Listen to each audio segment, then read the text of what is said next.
Happy morning to all. Wishing you all most and more. In this video, we shall see the chapter The Making of Indian National Movement from 1870s to 1947. So we shall proceed the chapter. So, in the previous chapters, we have looked at the British conquest of the territories and taking over the kingdoms. They also introduced many new laws and administrative institutions. This also changed the lives of the peasants and the tribals. Educational changes in the 19th century, the revolt of 1847 and its aftermath, the decline of crafts and the growth of industries. So, now let us see the reasons for rise of nationalism. Some of the reasons includes the British conquest over India, the decline in the Indian business, and also hardship for the peasants and the tribals, heavy tax and the new laws. So, now let's move on to the reasons behind the dissatisfaction with the British rule. So, some of the acts includes the Arms Act of 1878 and the Vernacular Press Act of 1878 and the Ilbert Bill of 1883, that is 1883, and the Charter Act of 1883. So, the Arms Act images we can see here: Vernacular Press Act of 1878 and the Ilbert Bill of 1883. The Indian lawyers protesting against the Ilbert Bill, and also the Charter Act of 1883 and its effects. So these are the timelines. We shall see it. Arms Act was initiated in 1878. This act was passed by Lord Lytton. The Indians were not allowed to possess or carry any arms without a license to disarm Indians so that they could not rise up in the arms against them. The Vernacular Press Act of 1878 also enacted to curtail the freedom of the press and prevent the expression of the criticism towards the British politics, and also empowered the government to take possession of the newspaper if they print anything against the British government. Ilbert Bill of 1883. The Lord Ilbert passed the bill that not allowed senior Indian judge to try cases involving the British people. After huge protests from the British, the bill was reformed and it was decided that the Indian judges could try cases involving only Indians. The educated Indians looked at reformed bill and as an act of discrimination. So now let's see the Charter Act of 1883, the effect. The British made English the official language, and also began to promote English so that they could use Indians for administrative convenience. So, why did British introduce modern education? So, the main reasons in which they introduced modern education, it is because to prepare Indians for clerical work in administration. Learning modern education would also support the British rule. Learning English could seek employment in British office and loyal. So now to see the introduction to new educational system. Encouraged to learn English, Western literature, people started disapprove evils existed in society. The educated Indians started working on the removing evils. The caste system and the illiteracy awareness felt among the Indians, removed religious banners, communication gap. Sense of being a part of the nation felt among the educated. So, now to see the national government against the British. The question raised: India is for whom its resources and wealth belongs to? Answer is simple. The India is for Indians and its resources belongs to the Indians only, since India is our country. So, here is some suggested questions. You can find the answer for the following questions. Okay, friends. Now we shall move on to the person, the Lord Curzon. The Lord Curzon is the Viceroy of India announced the partition of Bengal on the 19th July of 1905. The partition of Bengal on 1905. The partition, which was purposely done to split the Bengali people on the pretext of the administrative convenience by Viceroy Curzon. So, here we can see the partition of Bengal. Yes, the Bengal is partitioned. Or we can see the images very clearly.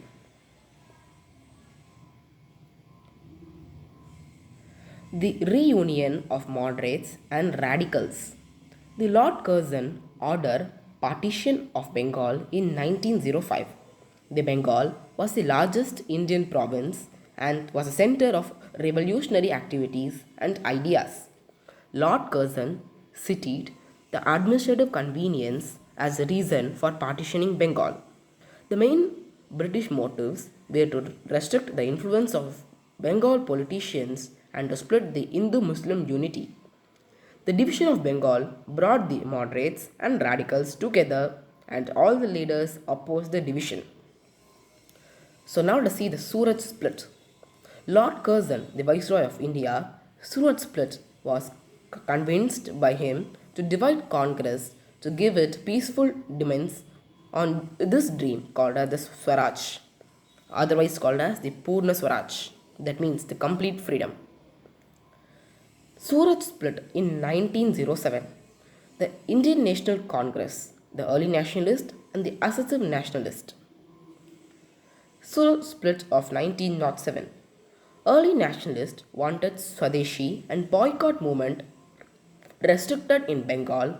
Assessive nationalist was to extend it to all India. At Calcutta, the session 1906, early and assertive nationalists cleared their difference and together opposed the partition of Bengal. Early and assertive nationalists made Dadabhai Naoroji as the president of unified INC at Calcutta. But the disagreement over the leadership and named Lala Rajpat Rai, the confusion at Surat session in 1907 led to split in the Indian National Congress. Assertive nationalists were expelled and they remained out for 9 years. This split weakened the Congress. The British took advantage on it. It openly supported early nationalists and Muslims to suppress assertive nationalists. So, now let's see the division of Indian National Congress. The moderates were criticized by some leaders within the Congress for their methods, ideologies, and loyalty of the British. These leaders were called as radicals or extremists for their reactionary ideas and methods. The extremists advocated Swaraj as the goal of the Indian National Congress. The difference in ideology among the leaders led to division of Congress into two groups, the moderates and the radicals. These are two important groups. The division of Indian National Congress into two groups occurred in National Congress session in Surat. The extremists, the Azad, Bajaj and Patel. There are images of them here. The extremist slogan Swaraj, our birthright, serving our nation. The Swaraj is my birthright and I shall have it, which was said by Bal Gangadhar Tilak in 23rd July of 1856, 1st August 1947. Freedom is our birthright. In Bengal, Maharashtra and Punjab, the leaders as Balpin Chandrapal, Bal Gangadhar Tilak, Lala Lajpat Rai began to criticize the moderates for their politics of prayers. They emphasized the importance of self-reliance. They argued that the people must rely on their own strength and must fight for the Swaraj. Tilak also raised the slogan that freedom is my birthright and I shall have it. Methods of agitation by the extremists. Boycott of foreign goods, Swadeshi Movement. These are the two important methods. Boycott of foreign clothes. Here we can see it clearly. and the Swadeshi Movement. The leaders and the students in the movement also participated. The methods of agitation by the extremists. Boycott. The boycott involved in rejecting everything British goods, office, education. Students stopped going to schools, workers gave up their jobs in British industries and government offices, and lawyers stopped all proceedings. People stopped using foreign goods. Large bonfires were organized and foreign goods were burnt in public. They all opposed the British. The methods of agitation by the extremists continued. The Swadeshi movement.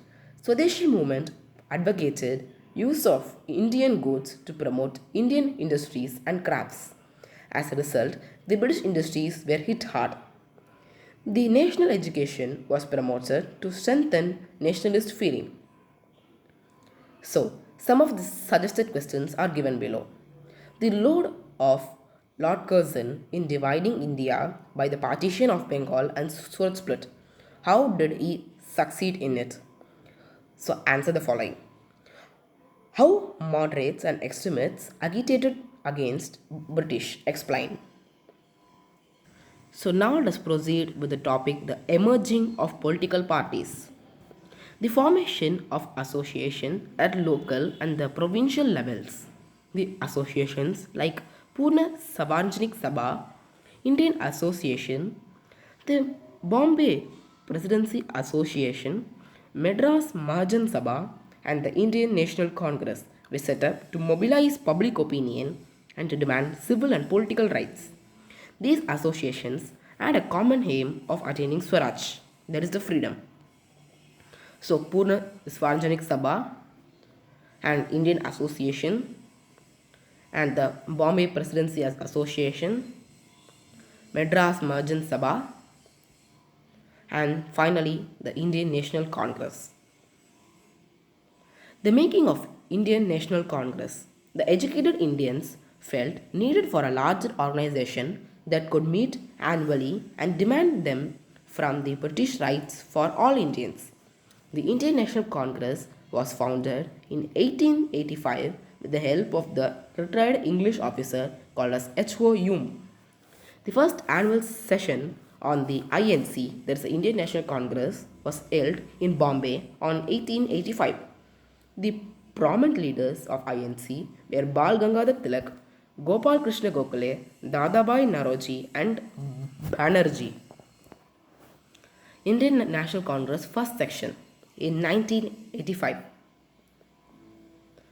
Moderate Congress initial demands: abolition of Vernacular Press Act, abolition of Arms Act, participation of Indians in administration, holding civil service exams in India, and also the representation of legislative councils and municipalities. These are the moderate initial demands. The other Congress demands includes the cut in tax, cut in military expenses, more funds for irrigation, passed salt tax resolution.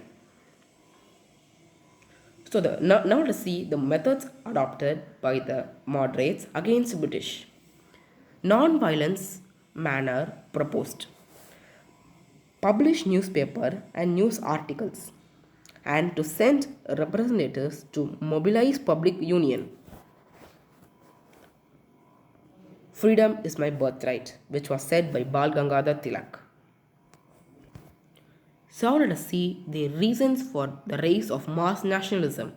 Forced recruitment into army, raised the price of goods, though Indian businessmen earned profit, but it was abundant time period. Gandhi, a national leader, Mahatma Gandhi, is our father of our nation. This was the time period when the India was in need of a national leader who could lead them in their struggle against the Britishers. It was our Mahatma Gandhi. So again, some of the suggested questions are given. You can find the answers for the following questions in this phrase. So now let us see Gandhi-Father of the nation, Mahatma Gandhi in India. On 1915, Mahatma Gandhi came to India from South Africa. He already had earned the name as a leader as he led many campaigns against racism in South Africa. Gandhiji's in South Africa against racism and struggles of Indian labours. Gandhi struggled a lot for our Indians. Gandhi's campaigns. In the first year of India, he travelled a lot to understand the problems and situation of people living in India. Gandhi and his movements. Then he led Champaran, Kedah, and Ahemdabad mill workers' movements. All these movements made Gandhiji a national leader. Gandhi was also popular in that period. Now we will see the movements carried out between 1919 and 1922. So, Champaran movement, the Kedah Satyagraha, and the Ahemdabad textile mill workers movement, which was undertaken by Mahatma Gandhi. So now let us move on to the Jallianwala massacre. To curb this, Britishers, Mahatma Gandhiji took brutal steps against it. One such act was Jallianwala massacre on 13th April 1919, where the General Dyer ordered shooting at a peaceful crowd. Jallianwala massacre and memorial of it. So now let's see about the another movement, the Rowlatt Satyagraha. During the Rowlatt Satyagraha, Mahatma Gandhi stretched on Hindu-Muslim unity as it was must for the struggle against the British rule. Rowlatt Satyagraha, the images are here. So now let's see the another important movement called Khilafat Movement. During 1920, the British put Arshi Treaty on Khalifa of Ottoman Empire. The Muslim got upset on this. So the Khilafat movement was initiated by Muhammad Ali and Shafaqat Ali. Here are the images of Khilafat movement. Swaraj for Indian campaign. Gandhiji argued for a unified struggle against Khilafat wrong, Jallianwala massacre, and demanded Swaraj. There is a freedom, as I told already. Swaraj for Indian campaign. All the people in India needed freedom at the time. So, the 1921 to 1922, a non-cooperation movement. So, in 1921 to 1922, non-cooperation movement gained strength. Students left their colleges and lawyers such as Motilal Nehru, C.R. Das, Ali left their practice. Non-cooperation movement. The Indians gave up their British titles, their Sir. They boycotted the legislatures. Bonfires of foreign clothes were lit up. This resulted in the decline of foreign clothes imports to India. Non-cooperation movement campaign. These are the images. Non-cooperation movement initiatives by people. The tribals of Guntur, that is Andhra Pradesh, violated the forest laws by grazing the cattle there. Now in Sindh, the Muslim traders supported Khilafat movement. In Punjab, the Akalis removed corrupt martens supported by the Britishers. In Assam, the peasants left tea plantations and followed Mahatma Gandhi. People's Mahatma. Soon Gandhiji gained popularity as Mahatma because people thought the whole world would save him from huge tax, Britishers and Jamindars, etc. So now let's see the happenings between 1922 to 1929. The non-cooperation movement was called off on 1922 due to Chauri Chaura, that is on Uttar Pradesh incident. The police opened fires against the non-cooperation movement on 12th of February at 1922. The police station was set on fire as the police fired on the rally. The Chauri Chaura incident on Uttar Pradesh. Over 23 policemen were killed. Civil disobedient movement. A social work was done in some villages which later on gained support for Gandhian movement and a base for civil disobedient movement later. Civil disobedient movement images. In 1920s, Poona Swaraj, The Communist Party of India and Rashtriya Swayamsevak Sangh was formed, that is RSSS. Congress under the Jawaharlal Nehru decided to fight for Poona Swaraj on 1929 and also celebrated Independence Day on 26th of January 1930. Poona Swaraj, that is on 1929 to 1930. In 1930, an important movement occurred, that is the Salt Law and the Dandi March. The monopoly over the salt production by the government was considered as sinful by Gandhi, set for Dandi March and broke the salt law. Dandi March, breaking the salt law, initiated by Mahatma Gandhi. Salt law. The peasants, tribals and women participated in the struggle.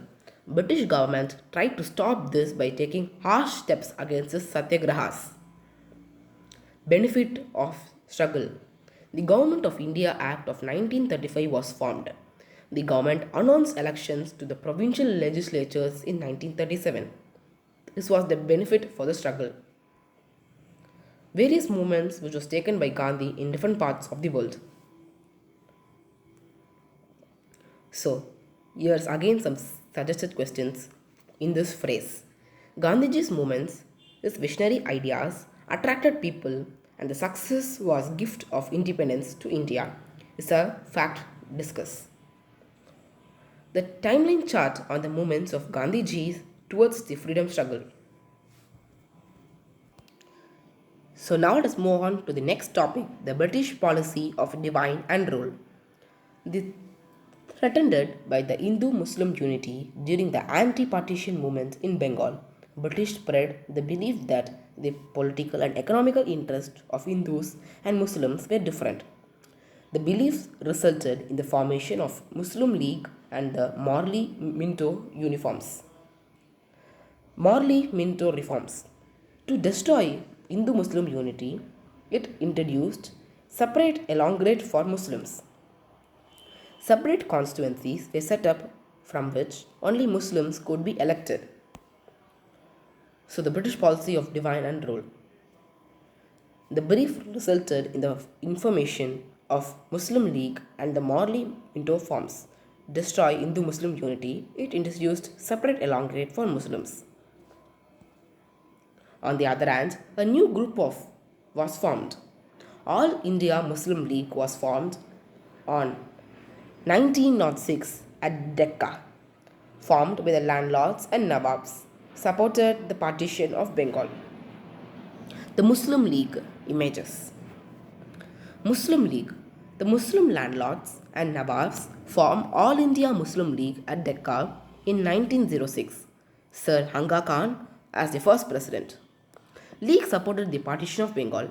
It demanded a separate electorate for Muslims. This demand was granted by British government in 1909. Separate constituencies were set up from which only Muslims could be elected. The Congress and the Muslim League signed in the Lucknow Pact and decided to work together for representative government in the country. So now let's come to the final topic. There is a Quit India and later. Gandhiji initiated a non-violent movement to free India from Britishers. His slogan was to do or die. Several peoples joined him. The Quit India movement. Towards independence and partition. Due to some tensions between the Hindu-Muslim groups in 1920s and 1930s, the Muslim League passed a resolution in 1940 demanding independent state in northwest and east part of India. The Congress League government. The provincial elections of 1937 proved that the Muslims being a minority will be treated secondary. The Congress has rejected to form joint Congress League government in United Provinces in 1937. This annoyed the Muslim League. The Congress League government. Here are some images. The growth of Muslim League. So now we shall move on to this topic. As Congress failed to mobilize the Muslim masses in 1930s, it allowed League to widen its social support. The League also enlarged its support during the imprisonment of Congress leaders in 1940. The growth of Muslim League. Here are some images again. So now let's see the happenings of 1945 to 1947. The British negotiation with Congress and the League of Independent India in 1945 failed as the League saw itself as the only spokesperson of Muslims in India. So in 1946, the elections takes place. The Congress won in general constituencies in the provincial elections, but the League won in the seats reserved for Muslims. In 1946, the elections result in the Congress won. In March of 1946, the British cabinet sent three-member mission to Delhi and suggested a political framework to free India. It suggested to have loose confederacy with some autonomy for the Muslim areas. The Congress and the League rejected it. The three-member mission that the political framework to free India. The day 16th August 1946 was considered as a very big day. It was called as the Day of Direct Action. Then it was named as Direct Action Day, that is DAD. The fight for Pakistan was announced by the Muslim League. Riots broke out in the Calcutta, resulting in the deaths of thousands of people. So the Direct Action Day, we can see here the thousands of people killed. It seems to be very bad. Indian Independence Proclamation. India and Pakistan Partition Agreement. Then in 1947, at last, we can say that the joy which independence of a country brought to us was combined with sorrow of partition of our country. India after independence. The partition of India and Pakistan. After partition of India and Pakistan. So here, some of the sessions of Indian National Congress, which was given year-wise, year, place and the president, which would be very useful to you in the examinations. You can go through it. Here, all the years, places and the president is given, which is in your book, which could be very useful to you. Don't miss it. So, the Congress sections of 1885 to 1947. So, here we can see some of the images. Here is a complete mind map of this chapter. The making of Indian national movement from 1970s to 1947. Here, the whole chapter is explained in simple English and very clearly. You can go through this mind map to remember the concepts. Some of the suggested questions. Was the partition of India a boon or blast? Explain. How did the Quit India movement lead India to independence from British? So, that's all. We came to the end of the video. So, by the end of this video, you should be able to answer these questions. Okay friends, I hope that you have understood about the topic very clearly. If you have any doubts, please post it in the comments below. If there is any queries, you can post it in the comments. So, that's all. See you in another video. Bye. If you like this video, also subscribe the channel to get more informative videos. Bye.